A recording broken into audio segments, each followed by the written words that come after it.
Welcome to the webinar resident series, Successful Impression Techniques. It is being presented by our Dennis Urban, CDT, Director of Clinical Education, and we will begin the webinar shortly. And with that, I get to turn the reins over to Adam Dreyfus, Corporate Account Manager, University, Government, and Institutions. Take it away, Adam. Good morning. Thank you so much, Jessica, for running through that. And I believe everyone on this call has heard that 10 times. Can you believe it? 10 times. We made it to our last course of this series. It is absolutely amazing to me to see the progress and the amount of support we have received over the last 10 months of your residency. I cannot believe we're in the month of May and you have 1.5 months or 6 weeks. I know most of you have a countdown going. So first of all, I would like to say thank you. NDX, myself, Dennis, and Jessica really appreciate all the continued support that you have shown us for this program and through your clinics and your clinical requests that do come in. So we really do appreciate all of that. We know you do have choices, so we do appreciate you choosing NDX as your partner today, tomorrow, and for the future. I know that Dennis has a ton of information to share with you today, and I will be getting back with you at the end of this presentation because unfortunately, this is our last time doing a webinar together till you go off into your either specialty or into your professional careers, into the professional market, if it's a DSO, private practice, or whatever it may be.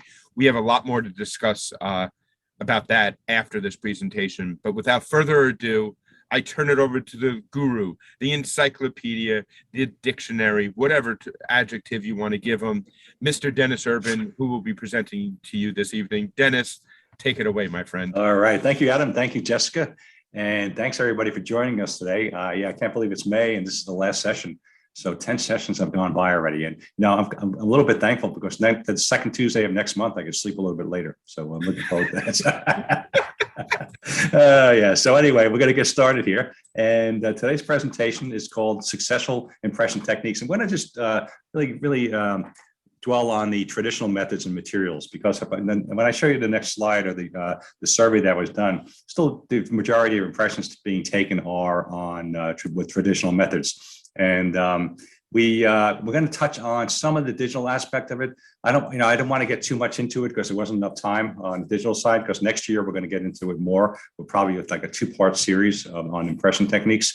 But today we're going to talk about some of the traditional methods. We're going to go back into time here and see how everything started with impression materials. So I got a little history lesson here, and Adam's going to give you a test afterwards. So anyway, we're going to get started and let's see if we can. There we go. So you look at the love tests. You're going to give a test, Adam? Okay. Love it. I love it. Yes. Okay, good. Great. Okay, good. So we look at the traditional versus traditional impressions. And this is a survey that just came out a few months ago, but they only did it up to 2019. But you can see 2019 digital impressions were about 33% of all the cases being done. And traditional is still, it's about 67% now. So, which is, still quite a bit.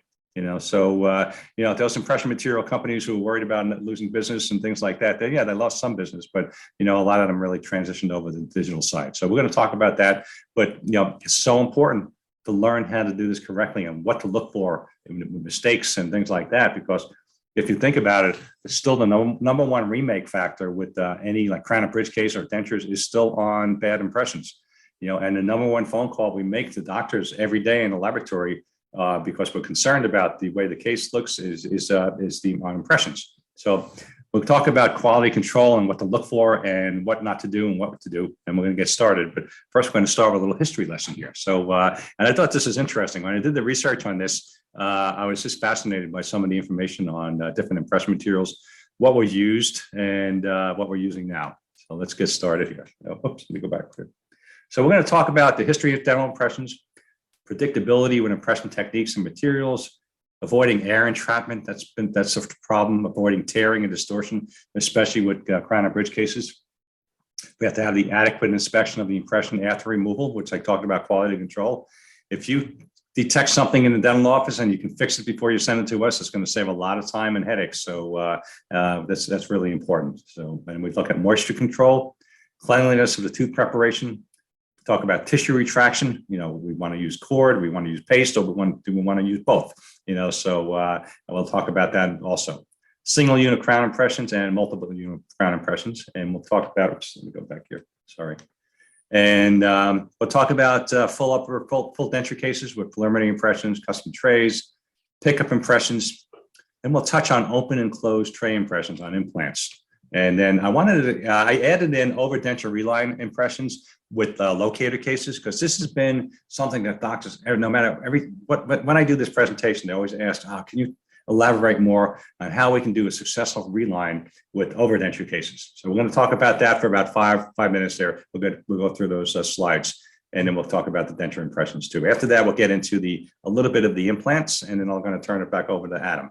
All righty, so let's get started with this little history lesson here, which I love here. So if we look at impression materials and the timeline in the 18th century to the 21st century, which we're utilizing now, there's a lot of the same materials that were used back in the 20th century, we're still using now. So, if you look at, where we were and where we're going, and where we've come so far, we've, from 1787, when they were just using beeswax for impression materials, that was John Greenwood. And believe it or not, I remember when I first opened my laboratory, the first denture case I got, the doctor took an impression in denture. It was really bizarre, and denture impression with beeswax. And when I poured the model, the heat from the stone melted the wax. I remember that. I said, "What are you taking the beeswax?" I never got that before. So that was John Greenwood back in 1787. And no, I wasn't alive back then. So I know you're going to say I was probably the first one to experience that material. No, I wasn't.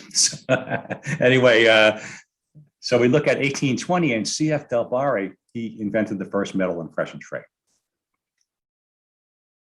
We go from 1820 to 1844, and then Greenwood's grandson, who decided to stay in the business there, started taking impressions and utilized plaster of Paris. And when I first started out in the dental laboratory industry, now I'm aging myself, 1975, we used to get plaster impressions in on Crown and Bridge, and it used to be these little metal quadrant trays with a plaster impression, and the plaster pieces were all broken up, and we had to put them together, soak it in the separator, and then pour stone, and then separate it again. What a pain in the neck. But let me tell you, they were accurate. They worked out well, but they had to be held for the patient. So we go from 1844 into 1848, and then Montgomery was utilizing gutta percha. Which is used for root canals. So they were using gutta percha on impression materials back then. We shoot all the way to 1862, and then Franklin did a mixture of wax with a plaster wash, and just trying to perfect these impression techniques and impression materials. So we still have a long way to go here, but so we went from 1787 to 1862, and let's see where we are now. So moving along the timeline. So then SS White, I'm sure a lot of you are familiar with SS White, a big Burr company and dental company.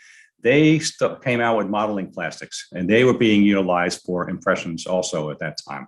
And modeling plastics could be anything, anywhere from like a beaded material that you heat up in hot water and mold it to the patient's mouth, or various different vacuum form type plastics. And in 1900, the Green brothers, they introduced the modeling plastic method, and they were actually one of the first to incorporate these post dams in their impressions, or adding more of a material in the post dam area when taking an impression for full denture cases. Then we shoot over to 1915, and Rupert Hall had really incorporated the first custom tray, and he used that same modeling material as a black modeling plastic to make a custom tray. Now we're getting somewhere. So 1915, 1925, polyagar was used for impression materials, and this is like a hydrocolloid material, but it wasn't for edentulous patients. They were using it for Crown and Bridge patients. So and that was in 1925. We move along the timeline here, and we can see that in 1920, impression waxes were developed. And that's what I talked about earlier. And then we started getting somewhere. In 1930, Ward and Kelly used the first zinc oxide usinol for impressions. And if you're familiar with COE, the majority of the impressions I used to get on denture cases back in the 70s and 80s were with ZOE. And it was a material that was kind of messy. We always got great fully edentulous impressions with it. but the material would stick to the denture. It would actually, some of the chemicals would actually leach into the stone sometimes. And when we process the denture, it would be kind of white looking on the tissue side. But it was a very accurate material, still out today. ZOE is still out today and being used, not that much. And then 1940, Wright and Denon utilized the first alginate material, and it was used for corrective wash procedures.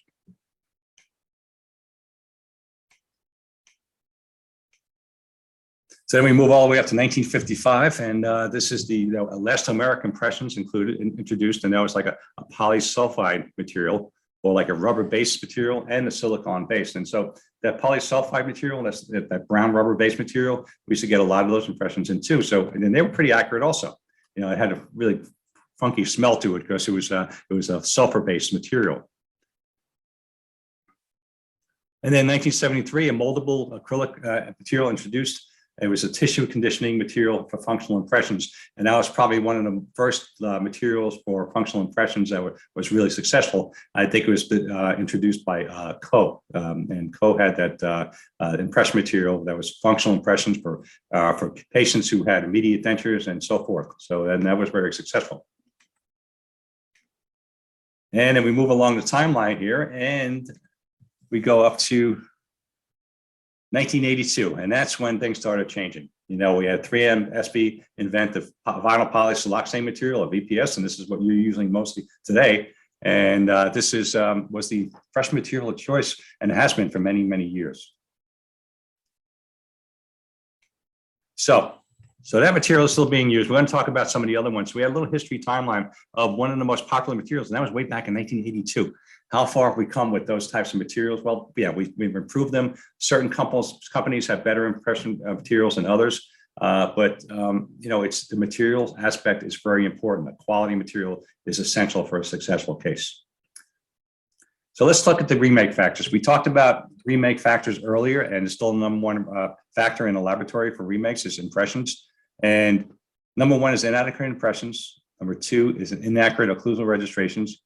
3 is poor shade communications. And then 4 is the wrong choice of materials. So, and everybody hates remakes, so it's just inconvenient for the patient, for you, it costs you money, it costs the practice money, and your bottom line is not going to be there. It's not going to be an efficient bottom line if you continue having remakes on these types of, on cases with inadequate impressions or poor impression material.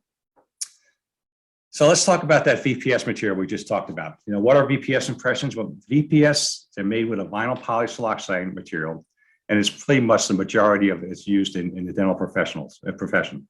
And it's an intrinsically hydrophobic material.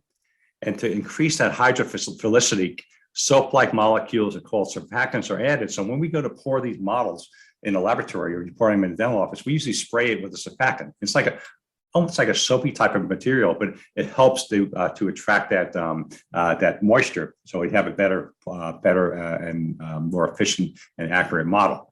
So it's intrinsically hydrophobic, which is going to be pushing that water away. We want that water to come to the impression. And materials are also called PVS or VPS materials, whatever you want to call it. It's still vinyl polysiloxane. So. And they have different viscosities. You have to want to make sure you utilize the right viscosity, and we'll talk about that later. A lot of times the wrong combination of materials are being used for the wrong types of cases. And then there are companies out there who have pretty economy materials that aren't as effective and quality oriented as some of the other companies out in the market.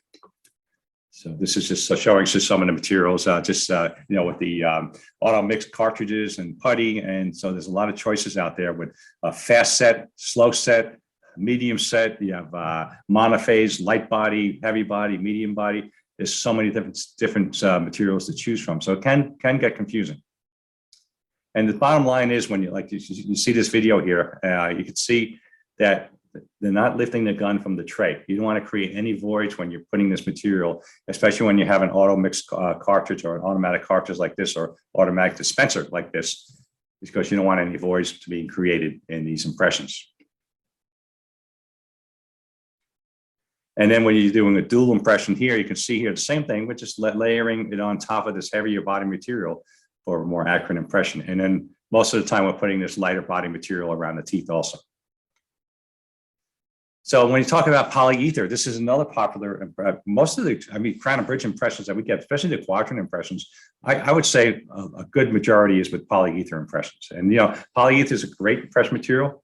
It enables excellent dental reproduction in a wet environment. It displaces the moisture and from the start for a void-free impression. And it offers high rigidity, and it's great for pick up impressions, setting copings in place, and ensuring proper placement of implants. And it does stay flowable through its working time and capturing finer details for few avoid. So we'll talk about the pros and cons of this later on when we get into the removable aspect also. But let's start with what are the problems with impression materials? What causes distortion? We need that predictability with impression techniques and the materials for a successful case. So a lot of times you'll get those problems with distorted impressions when that working time is exceeded and the flowability is already impaired. You want to select a material with sufficient working time, regular set possibly instead of fast set. Don't exceed that working time given on the instructions for use, and pay attention to the storage temperature because working times are reduced due to higher temperatures. The same thing with could be with dental stones, could be with acrylics. The higher the temperature you store them at, the faster things are going to set up. So you want to make sure you set this at the right temperature. And a lot of times you'll have the delamination of impression materials on the tray. So you want to use a good tray adhesive for all types of impression trays. You want to use a polyvinyl tray adhesive for a polyvinyl material. Apply that adhesive to the bottom and on the inner sides of the tray. And also use tray adhesive on the gauze on the dual arch trays also. When you're doing, even when they're triple trays, when you take them, put some adhesive on those gauze pads also. And certain trays have a self-retentive fleece strip, which eliminates the need for any tray adhesive. But even with those, I recommend a little bit of tray adhesive. So another reason we have distortion is a lack of support and insufficient stabilization of the tray during polymerization. And you want to support that tray until the impression material is sufficiently set. Stabilize the tray after seating and avoid any movements because this is when you can get a lot of those tears and pores on the and pulls on the material. And when you're taking an impression on the upper jaw, you can easily find support on the chin or cheekbone of the patient. A lot of times you can use your pinky and your thumb and use that support. And with impressions of the lower jaw, the patient can close their mouth a little bit, make it a little bit easier without biting down on the tray because that's going to deform the impression also. And try to avoid correcting the tray and the position of the tray during and after insertion. I remember when I had my laboratory at the building I was in, we had quite a few doctors, and they would call me down to the operatory, and I would sit there during the impression taking. And a lot of times they would have the patient hold the tray, and they'd walk out of the room, and the patient starts moving the tray around, and they weren't able to hold it stable. So you want to really try to avoid that, when you're correcting the position of the tray when you're taking that impression. And you want to ensure the tray is the proper size prior to taking the impression.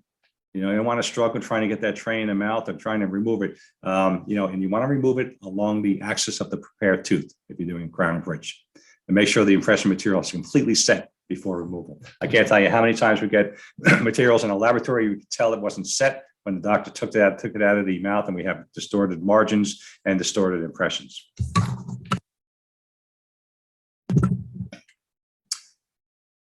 And selected impression tray is too flexible. This could be detrimental also. You want to use a rigid tray. And when you're using a dual arch tray, the impression materials with low flexibility and higher shore hardness are beneficial to stabilize the impression. So use materials that offer heavy body options. And both, Infragum and heavy body polyvinyl offer those options. And sometimes a combination of the tray and the impression material is not appropriate. And it could be you're using a highly viscous material in a combination with a flexible tray, you're going to get some distortion. Dual arch trays can be deformed during impression taking. So another big factor with remakes and retaking impressions is unclear margins in dental impressions. We want to eliminate that. So what are some of the reasons we have those unclear margins? And it's a lot of times it's that thick blood and saliva that's pooled around the preparation, and it's not rinsed correctly. So you really want to rinse and dry that prep area to stop any bleeding, and use the appropriate retraction technique and hemostatic agents. Liquids and paste based on aluminum chloride, aluminum sulfate, or iron sulfate are suitable as hemostatic agents. And using a astringent retraction paste, it's easy to access for tight interproximal areas. Sometimes I see a lot of doctors using both a retraction paste and a cord. So the thing about the retraction paste is it's long-lasting and has a long-lasting hemostasis, and that's achieved. And it's gentle on the tissue with less risk of trauma and hemorrhaging.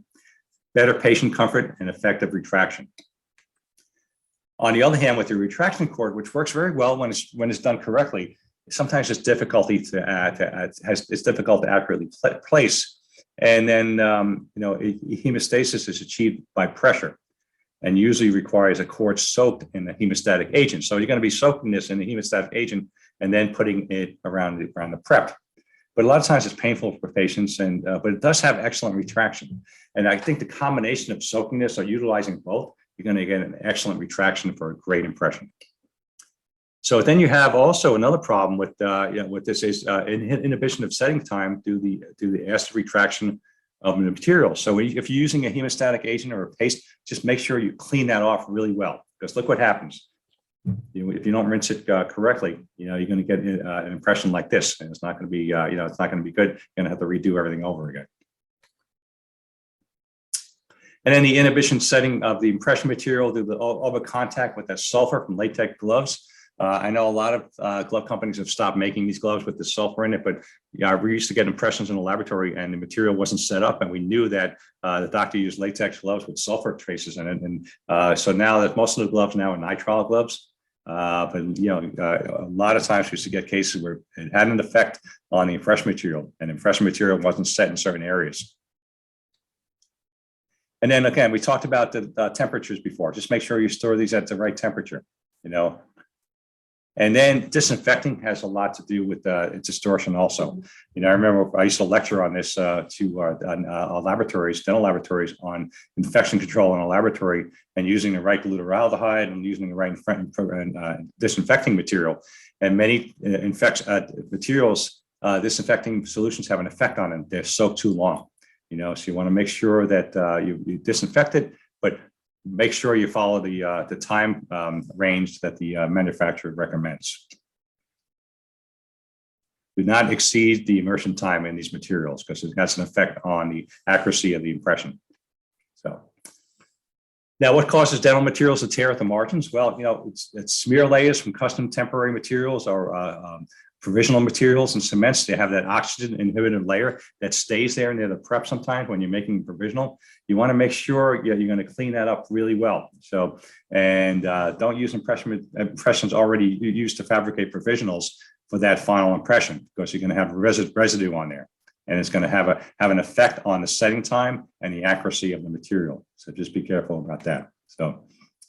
And again, premature removal of the impression material, you don't want to take that out too soon, or it could tear, or you're not going to get an accurate impression around the margin areas. Or the impression material has a low tear resistance. That's why you have to look at different materials, different manufacturers, and you want to let that material completely set before the removal of impression, or you can get something like like we saw earlier with the tearing of the impression material. You don't want to have you want to have that, because it's going to be a new impression that's going to have to be taken. So. And what causes those voids on the margins for dental impressions? Well, that blood and saliva, like we talked about before, you really want to clean that out really well before you start using your retraction cord, retraction paste, and then you want to clean that retraction paste out really well also. So just a little review here. Look, this is improper syringe techniques. You really want to keep that mixed tip immersed in the paste to avoid any formation of bubbles. Look at this. This is going to be a problem. This one right here. They're putting this light body impression material around the tooth here of the prep, and it's I can see voids already on there. So keep that tip to close proximity of the surface, and then bleed that cartridge prior to loading the syringe, because sometimes the base will come out. If you're an auto mix cartridge, sometimes the base will come out before the catalyst, and you don't have a proper mixing ratio. Let's talk a little bit about cranial bridge impression. Let me see what kind of time we have here. We're doing well. Okay, great. So cranial bridge impressions. Most of the cranial bridge impressions we get on single unit or multiple units are with triple tray impressions. And triple trays are okay, but sometimes they're not taken correctly. So usually a lighter body material is applied to the prep teeth, to capture all the detail. This material is less viscous and wets the surface of the preps better. So just make sure, like what you see here, on the right-hand side, it's hard to show here, but you see where that molar prep is here? That's really going to be a problem because they're taking the tip off of it and starting all over again. So you're going to have voids there, so you want to make sure you keep that tip in there and let it flow correctly. Then that heavy body or monophase material is placed in the tray and placed over that light body material to form the impression.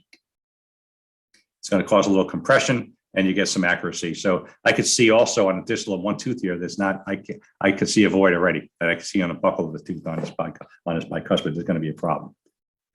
So then with also, doing a combination of an impression and a bite registration at one time, but I recommend if you're doing triple trays, I'm using a triple tray impression. A lot of times we're not getting an accurate bite, so just take a separate bite also. Take a separate polyvinyl bite and that'll work. This way we have something else to go by when we're articulating the case in the laboratory. So we're going to jump to implant impressions, implant level or abutment level impressions with open tray or closed tray techniques. So open tray techniques, you can utilize a stock tray and make those openings in the tray yourselves. Now we have custom tray options. And I love the custom tray options we have now because we can create these. If we print a custom tray in a laboratory, we can create the exact openings for you when you're taking an open tray technique, as opposed to just opening up, constantly going back and forth, opening up the tray for those impression copings and making the room for them. A CAD/CAM produced tray has those exact openings. So I recommend utilizing a custom tray when you're doing the open tray technique. So this is an open tray technique using a stock tray. I could tell, you can see where that handle is. It's not even lined up with the midline of the patient here. And I can tell if this is probably a kind of a pain to cut those openings out of the tray and also getting an accurate impression. And the doctor's going to take that impression out of the mouth. Clean it up, but I'm going to show you the next photo here. I don't really like this impression. Yeah, the impression around the implants was okay, but I really need some of the other areas too. So probably a little more impression material in that tray would have been beneficial. So it's important to capture that soft tissue on these implant impressions also, because we're going to be utilizing that to create a soft tissue model. And we want to establish the cuff height of some of these where the implant is. It's very important for us to get that accuracy. So don't be stingy with the impression material on these cases here. So the impression material is coated with adhesive and loaded with heavy body material. And concurrently, that light body impression material is expressed around the copings. You're going to capture the morphology of the soft tissue. That's really important. Monophase or heavy body material can be used as a convenient and practical alternative to the combination, but I recommend the combination type of impression first, a light body and then a heavier body. And just make sure that Q-tip is used to wipe it across the occlusal opening to expose the coping and the screw opening, because sometimes it takes time to find where that screw access is. This is just a single unit screw retained crown here with an open tray. The doctor cut out openings in the stock tray here, as you can see. Probably a little too much there, but and you can see these impression materials expressed around that impression coping. And the model's poured, and then we have just to show you the technique here of a stock tray when you have it in the dental office. Now, closed tray versus open tray technique. Well, the open tray technique is specifically indicated when the implants are not sufficiently parallel, and that allows the impression to be withdrawn from multiple impression copings without a problem. So a lot of times with closed trays, if you have some divergency on these implants, you're gonna have a hard time pulling that impression tray out. And most of the time you're gonna tear the impression material. So the closed tray impression technique is utilized when the implants are sufficiently parallel to one another. And as you closed tray technique also, you use a stock tray or a custom tray, and the impression coatings are placed on the implants, and they're not as high and as the other ones. They don't have a screw access like you saw on the open tray. And then once the impression is taken, then we put a laboratory analog and we pour a model, and we insert that into the impression, and we pour a soft tissue model. And this is how we utilize the closed tray technique. So want to make sure you use the right impression material. But if you're doing certain cases, there's some special considerations you want that you don't want to deviate from, especially when you're doing a hybrid type case with a mill bar. Make sure you follow all the protocol, especially with the preliminary impression. a final custom tray impression, and we need to have that verification index on that master cast, and you got to verify that that impression was accurate on that third visit. So I'm not going to go through all the different aspects here, but just those 3 or 4 first protocols I have on top of the screen here, really important to follow. Here we go. So preliminary impression, second impression, master cast, verification index, and at that same time you're making that, you're trying that verification index, you're going to take an occlusal record with a base plate and bite run.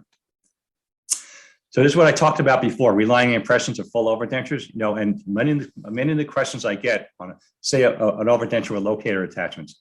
A lot of times the doctor will take a wash impression inside the full lower denture with the caps in place, and then a lot of times that impression material would seep into those caps, and we couldn't get an accurate impression. And we go to reprocess things, those caps, those denture caps or those housings aren't in the right position. So I recommend grinding out the caps. Let's start from from scratch. Let's get some new caps, almost like a new denture, and create space for the carbide burr. They have special burrs you can buy. Prep kits and denture prep kit, and this is undercut burrs, and this helps. This is from Zest, nice chair side kit that you can create that space with. There's the replacement caps, denture caps with the housing in place here, and this is the processing cap inside here. And a lot of times the retention on those processing caps on the black caps are not that great. So I recommend putting it in a more retentive cap when you're taking this pickup impression. And this is just the processing kits that they sell with different caps and different retentions. And then using a marking material, just verify that it's a passive fit. Place those caps on onto those attachments and roughen up the borders. You're still going to do border molding. Roughen up those borders. Then we're going to add some adhesive and put some polyvinyl material. And then after you do your border mold, you want to put an adhesive throughout the whole tray here, and then you're going to take your impression.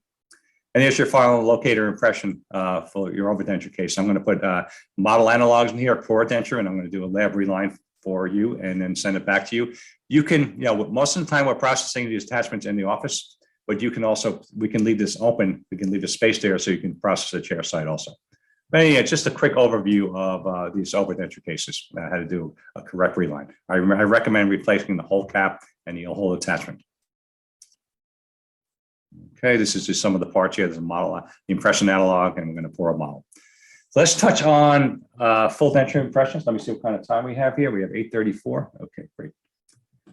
So we want to get a good preliminary impression, good alginate impression on the onset. I talked about this in one of my previous seminars that I gave. And if that previous impression is good, most of the times you're going to get a good, accurate custom tray. Like your custom tray, we're going to make that tray about 2 to 3 millimeters short of the border. Want to make sure that tray handle doesn't interfere with the upper tray handle, doesn't interfere with the upper lip. You can utilize tissue stops if you want to create that space, but be careful when you're taking an impression with tissue stops, so it's blocked out. Those tissue stops can compress the tissue. And then we'd have to relieve that in the final denture because you're actually going to get those little hard spots in the denture, but we have to relieve. So be careful, not too much pressure when you're utilizing tissue stops. I would say maybe 10% of the time we're getting asked for these types of tissue stop trays in the laboratory. And you want to stay away from the papilla when you're making these tissue stops also for a custom tray, because we're going to use that papilla as a guideline for setting our denture teeth. We block out our undercuts when we're making our tray.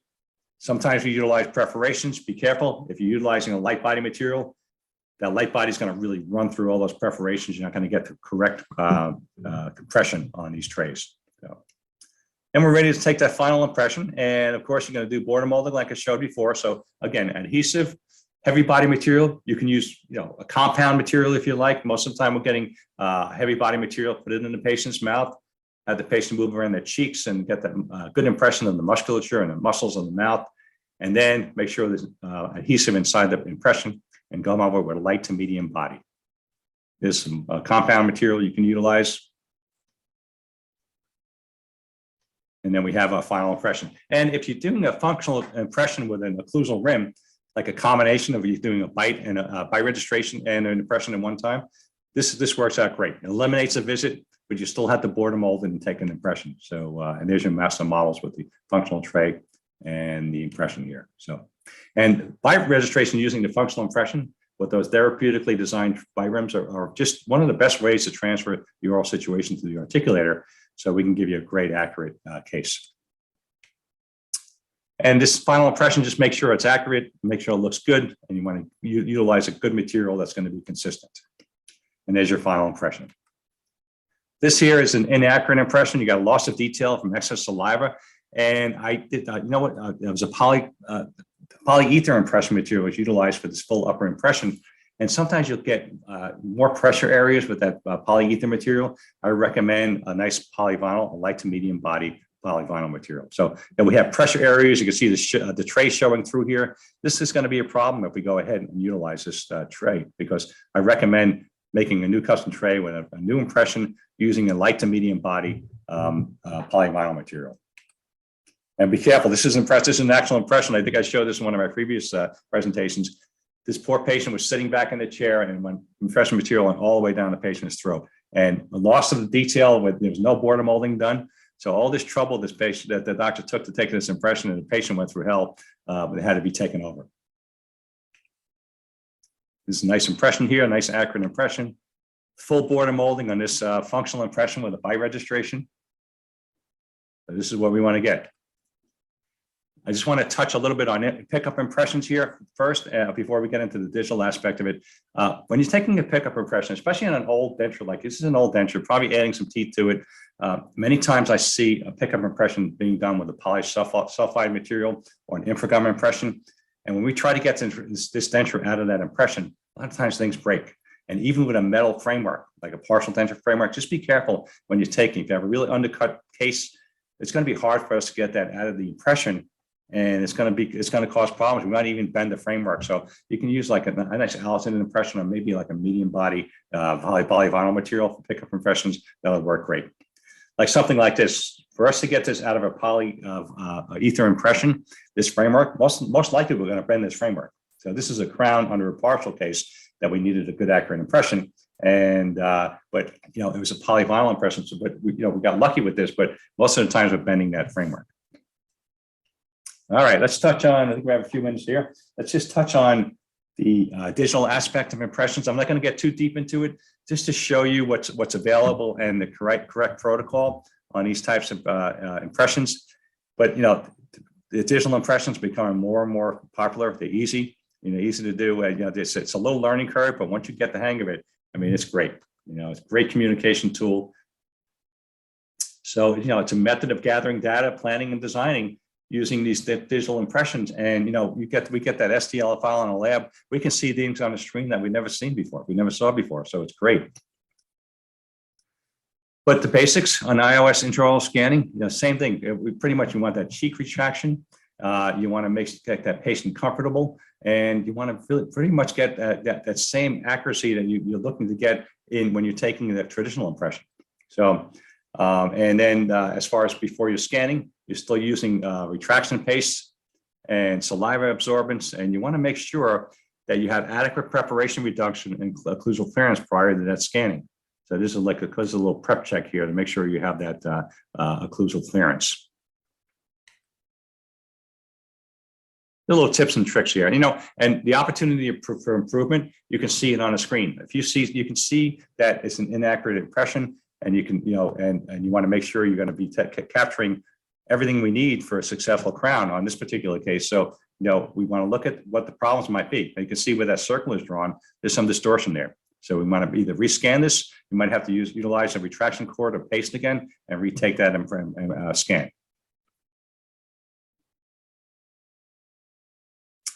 And again, we talked about retraction cord and retraction paste before. It's the same technique. You want to make sure you have correct retraction before you scan that case. And notice this, the same scan time. The top is without the proper isolation or the gingival tissue retraction, and you can see the bottom is with retraction. Look how nice and accurate you can see that impression on the lower compared to the top. So we got plenty of distortion there. Something like this is, we don't on the top, like that top scan.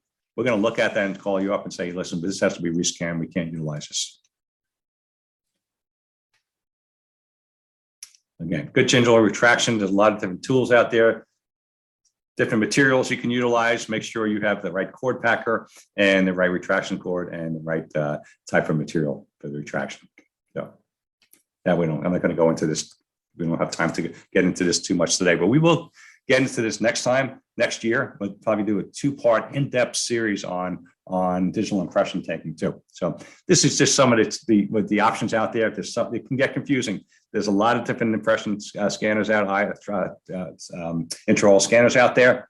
You know, many of them have their pluses, pros, some of them have the cons. So you have to carefully just evaluate what's going to be best for you in your operatory. Okay.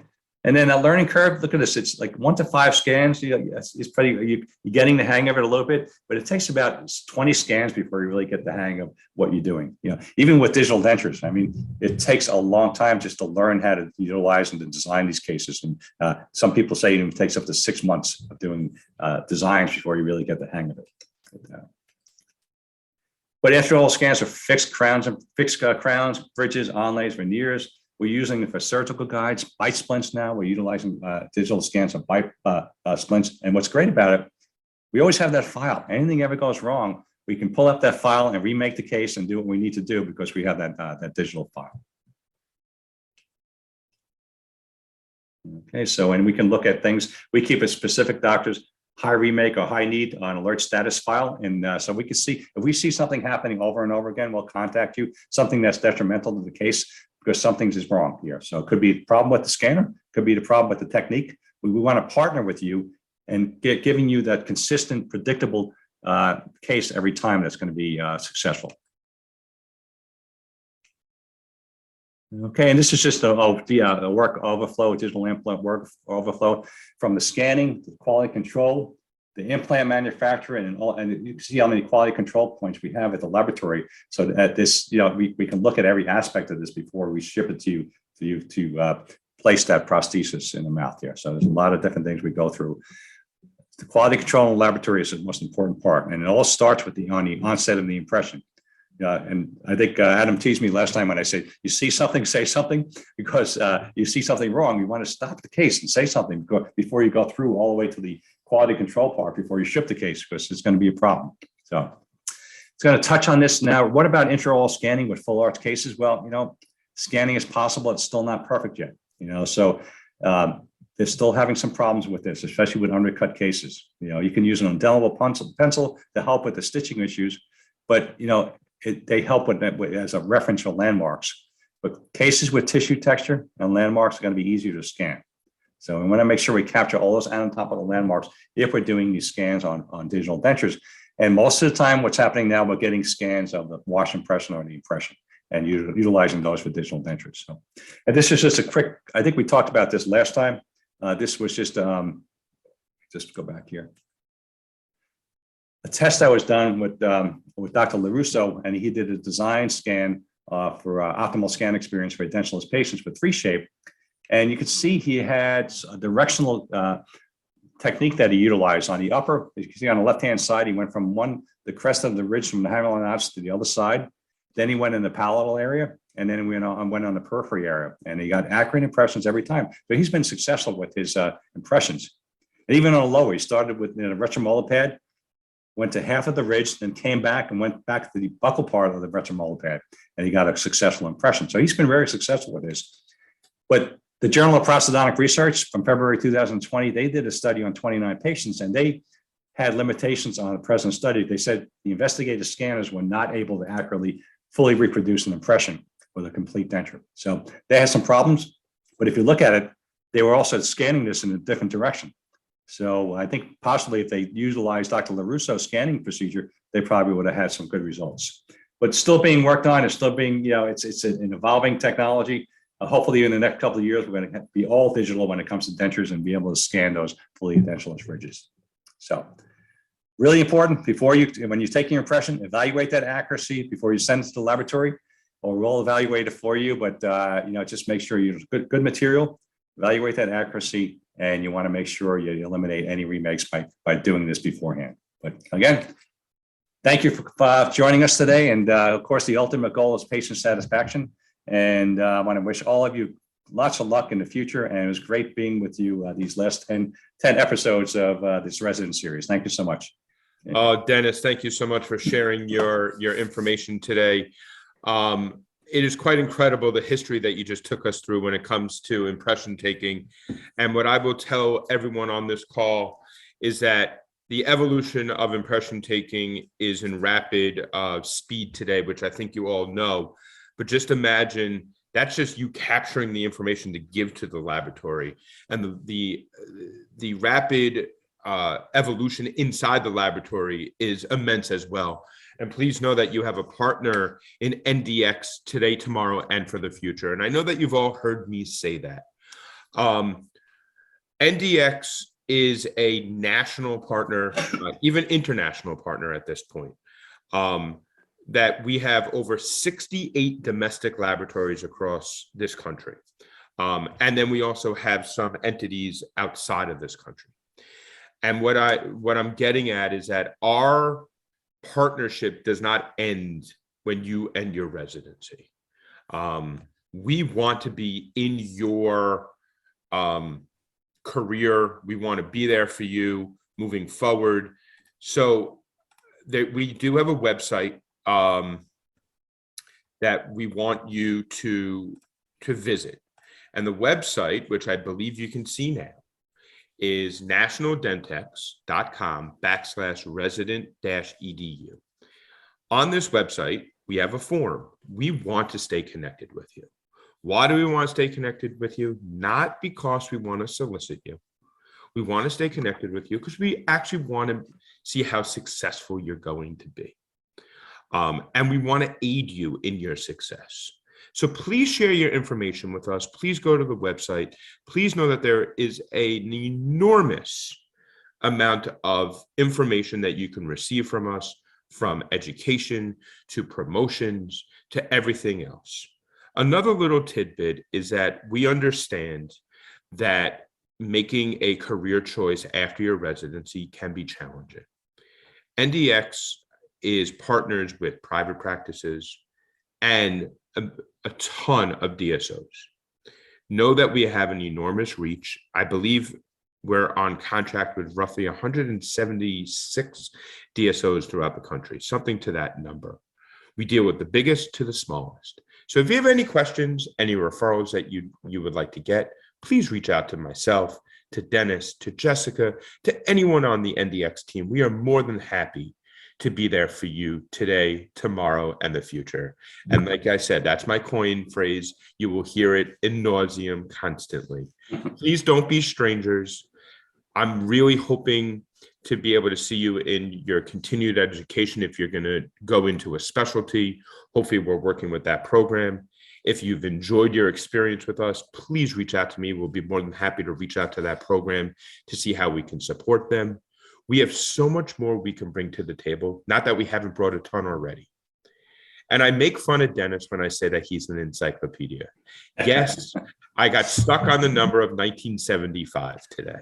But that being said, I will tell you, this man has more information that he can share than we even have the time to take in.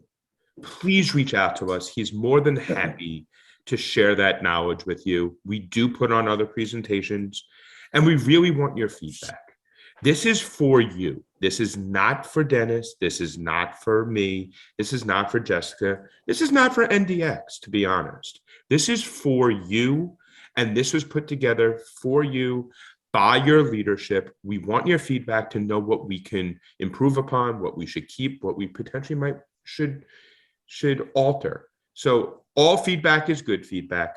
We expect to hear from you, and I will be seeing all of you before you end your residency within the next 6 weeks. So thank you so much for your time, your attention, your support. We appreciate you today, tomorrow, and the future. Have a wonderful day, everybody. Please enjoy the spring weather. Thank you so much. Take care. Have a great rest of the year.